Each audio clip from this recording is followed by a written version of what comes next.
गोला दीवार के बीच में 5-10 मिनट का तो कोना कोनी मिला दिए थे, दीवार का बीच भी आ गया था और कोना भी आ गया।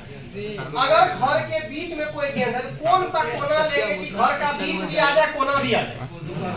एक कोना ऊपर वाला, एक कोना। तो बोलो ये विकर्ण हुआ कि नहीं? ये किसका विकर्ण हुआ? वर्ग का विकर्ण हुआ कि घन का विकर्ण? क्लियर?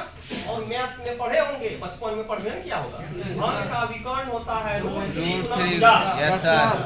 सुना लगा? Yes sir. वर्ग का जो विकर्ण होता है √2 गुना भुजा। तो ये जो घर का विकर्ण है इसका लंबाई हो जाएगा √3 गुना भुजा। भुजा का लंबाई, भुजा को क्या माने? तो चलिए सबसे पहले यहाँ फिगर देखते हैं छोटा सा। अब जब इसको हम लोग यहाँ देखेंगे, घन बनाने आता है ना? Yes sir. खाली यही तो सीखना, ठोस अवस्था में कुछ नहीं आए, खाली यही बना के चला। घन यहाँ देखिएगा थोड़ा सा, क्या घन है? Yes sir.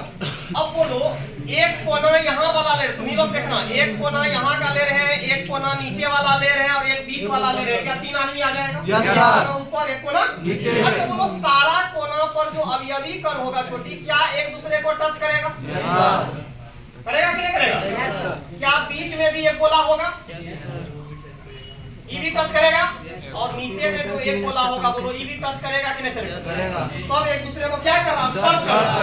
तो बोलो यहाँ से यहाँ जब हम मिला देंगे इसको, पूरा का पूरा यहाँ से यहाँ मिला दीजिएगा, क्या विकर्ण हो जाएगा? तो बोलो यहाँ का ए मान लेते हैं इस पॉइंट को और इस पॉइंट को क्या मान लेते हैं? तो बोलिए ए बी का लंबाई कुछ आएगा? अगर हम ए बी बराबर देखें तो बोलो यहाँ से यहाँ का दूरी r, फिर यहाँ से यहाँ का दूरी r कितना आ जाएगा? r प्लस r बराबर, और इसको समीकरण 1 मान लीजिए। अब बोलिए ये विकर्ण है या नहीं है? बोलो हम क्या ए बी को घन का विकर्ण बोल सकते हैं? और अगर घन का विकर्ण है तो मैथ बोलता है कि घन का जो विकर्ण होता है कितना के बराबर होता है? √3 गुना भुजा। याद करना। और बोलो भुजा होगा तो बोलो यहाँ कितना आ जाएगा? √3 गुना भुजा को क्या माने? क्या इसको समीकरण 2 मान सकते हैं? Yes, sir. बोलो ये मैथ्स के अनुसार है, ये केमिस्ट्री के अनुसार है, दोनों मान अलग अलग होगा कि बराबर होगा? बराबर होगा। तो क्या हम समीकरण 1 और 2 से कुछ निकाल सकते हैं? तो बोलिए समीकरण 1 और 2 से अगर आप देखिएगा, समीकरण 1 और 2 से कुछ निकलेगा? बोलिए क्या आएगा? 1 और 2 से अगर देखेंगे तो 4r बराबर कुछ लिख सकते हैं? लिख सकते हैं 4r बराबर √3। इसका मतलब कल वाला आज वाला में थोड़ा सा अंतर है। कल वाला में 2 आया था, आज वाला में बस याद रखिएगा, वर्ग का विकर्ण में 2 आता है और घन का विकर्ण में 3 आता है। और 3 गुना भुजा और दोनों का जब जोड़ करेंगे यहाँ बराबर हो गया और दोनों r का मान देगा तो a निकल जाएगा और a का मान देगा तो बड़े आगे। इसका मतलब है पहला वाला जो आया था a बराबर 2r, कल जो परसों निकाले थे। दूसरा आया था 4r बराबर √2a, आज आया है 4r बराबर बड़े आगे। अब चलिए इसके बाद चलो तीसरा पॉइंट चलते हैं। कौन सा संख्या पढ़े थे? समन्वय संख्या। याद करना, समन्वय संख्या जो पढ़े थे, समन्वय संख्या को किससे सूचित करते हैं? CN से। सही है। अच्छा वो समन्वय संख्या जो निकालेंगे, कोई चीज घर के बीच में है, कितना आदमी टच कर सकता है? अगर कोई घर के बीच में, एक गेंद घर के बीच में है और 8 कोना है, तो बोलो बीच वाला गेंद को कितना आदमी टच कर सकता है? 4 ऊपर वाला और 4 नीचे वाला। तो इसका समन्वय संख्या कितना हो जाएगा? 8। तो समन्वय संख्या अगर दिखाना है तो एक घन फिर तैयार करिए और घन का सारा कोना जो दिखा देंगे और बीच में एक घन होगा और जो घन होगा उसके बीच में एक केंद्र होगा और केंद्र को जो टच करेगा छोटी, उसको कितना आदमी टच करेगा? 8। तो चलिए यहाँ हम दिखा रहे हैं, आप ही लोग बताइएगा क्या यहाँ भी गोला होगा?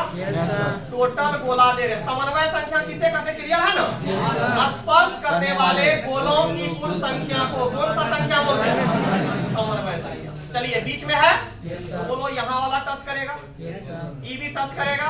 टच नहीं करवा रहे हैं, टच करवाएंगे तो पता चला सब कोलैप्स कर जाएगा। इसका मतलब है खाली उसको दिखा दो कि जितना गोला है सब गोला एक दूसरे को क्या कर रहा है? इसका मतलब है बीच वाला आदमी को 8 आदमी टच कर रहा है, इसीलिए इसका CN नंबर कितना हो जाएगा? 8। कोई दिक्कत? एक बार रिवीजन करिए। सबसे पहले BCC किसे कहते हैं? जब अवयवी कण कहाँ कहाँ हो, कोना हो, उसे हम लोग क्या बोलेंगे, बीसीसी। फिर बोलेंगे अवयवी कणों की संख्या कैसे निकालेंगे, कोना और कोना का कितना हिस्सा, केंद्र का एक हिस्सा नहीं होगा, दोनों को ऐड करेंगे कितना आएगा, 2। और ए और आर में जब संबंध निकालने गए तो हम लोग एक केंद्र लिए, 2 कोना लिए, दोनों को मिलाए, एक विकर्ण तैयार हुआ। और इस विकर्ण को कौन सा विकर्ण बोलेंगे, और घन का विकर्ण जो होता है हमेशा किसके बराबर होता है, √3 गुना, और √3 गुना भुजा किसके बराबर हो जाएगा, 4r केमिस्ट्री के अनुसार हो गया, और √3 गुना मैथ्स के अनुसार हो गया। मैथ्स पढ़िए, केमिस्ट्री पढ़िए, कोई फिजिक्स पढ़िए, मैथ्स कभी चेंज नहीं होता, मान वही रहना चाहिए। समझ गए, लिखिए। अरे कॉपी पर जल्दी